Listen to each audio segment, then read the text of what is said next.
Hey guys, Prowl 1701 here, and today we're going to be reviewing episode 2 of Planet of the... Why am I saying planet? Invasion of the Dinosaurs. Planet of the Dinosaurs. It's nice to be able to see an episode of this story in color now. The color looks good. I know episodes 2 through 6 are the surviving master tapes, so they look good.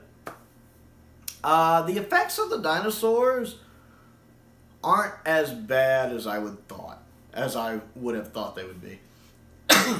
The T-Rex looks bad. Like the cliffhanger with the T-Rex looks bad. I don't care for the T-Rex, but the Stegosaurus was eh. The Brontosaurus scenes look okay. I mean, they're not great, but they're tolerable. I can see why the story's still held in high regard. I'm enjoying the story so much that the effects aren't really distracting me from it. That T-Rex doesn't look like a T-Rex. That T-Rex is terrible. But the other two dinosaurs, the Stegosaurus and the Brontosaurus, I was fine with. So I was able to give that a pass. I like some of the CSO work. Whenever the dinosaurs and people are in scenes together and they're kind of semi-interacting, some of the CSO there doesn't look bad. I mean, it's obviously CSO, but it's not bad CSO. It's better than some of the CSO we would have later, like, say, Underworld, stuff like that. You know, there's much worse CSO that came later. So the CSO looks pretty decent, actually. I made a note of that as I was watching. I love the scene when the doctor is trying to work on his ray gun and everybody keeps bothering him.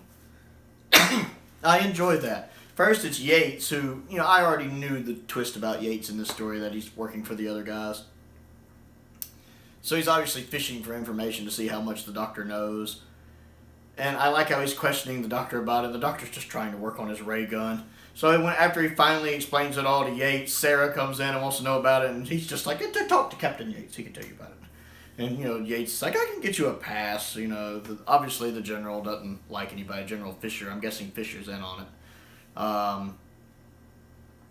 So I like the fact that she's like, I'll just go talk to Captain Yates. I love how she's like, can I do anything to help you? And he's just like, yes, go away. I like the way he says that, go away. She's just like, well. That's hilarious to me. And then as soon as she leaves, he gets up and locks the door. Not only closes the door, locks the door, and he's like, finally. And then the Brigadier comes in the other door. He's like, there you are. I've been looking for you. And the third doctor's just like,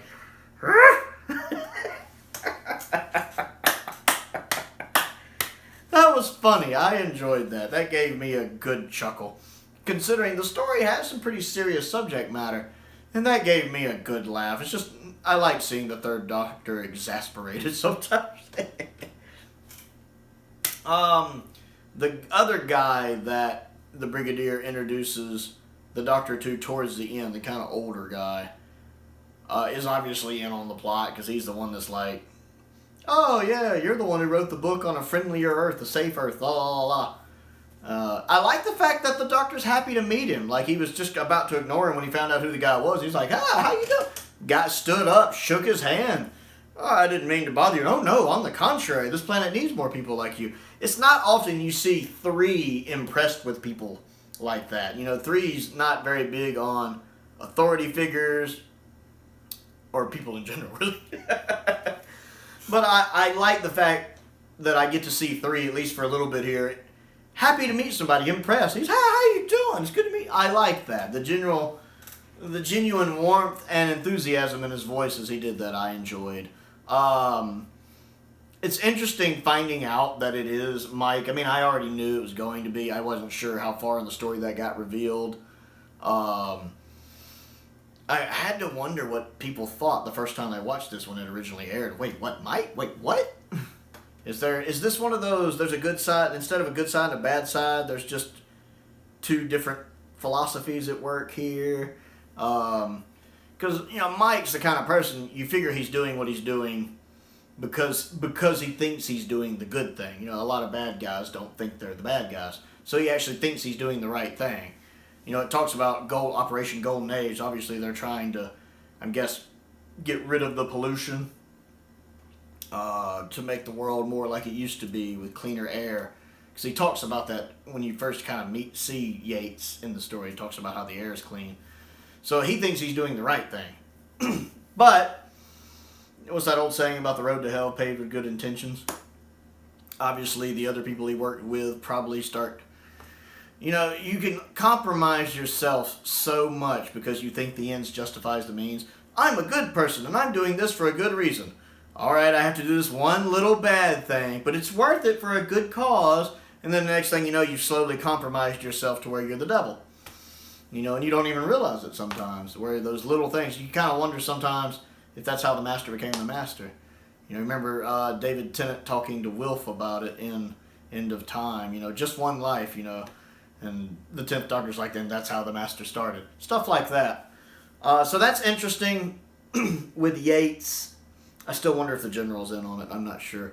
Or if the general's just one of those pain-in-the-ass generals that thinks he's smarter than everybody else. But I am enjoying the story thus far. Again, I always love seeing the Doctor and Sarah together. And it's nice seeing that the third Doctor and Sarah are so good together, too. Plus, I'm loving getting to see more of Sarah's hairstyle like that. I really like that kind of business, no-nonsense hairstyle she wore in Time Warrior and in this. I enjoy that. It's a little thing, but I like it. And I love the Doctor's jacket in this, that kind of blue jacket he's wearing. I love that little felt velvet, whatever that is, jacket he's wearing. It's fantastic. Oh, the third Doctor has some fantastic jackets. So yeah, Invasion of the Dinosaurs, Episode 2. I really enjoyed it. Decent little cliffhanger. Mike sabotaged his gun.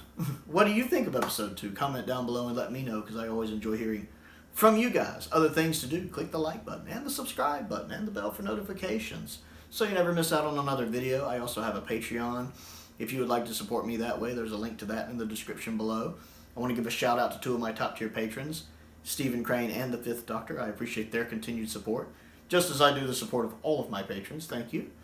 And I also have a P.O. box if there's anything you would like to send me. That's down in the description below, as is a link to my Amazon wish list. And I want to give a shout out to one of my subscribers, Lance, who actually sent me this story. It was on my Amazon wish list. He sent me this and Happiness Patrol. So I want to say thank you to Lance for that. I'm very much enjoying this story so far, and I very much did enjoy Happiness Patrol, one of my favorite McCoy stories. And most importantly, thank you for watching.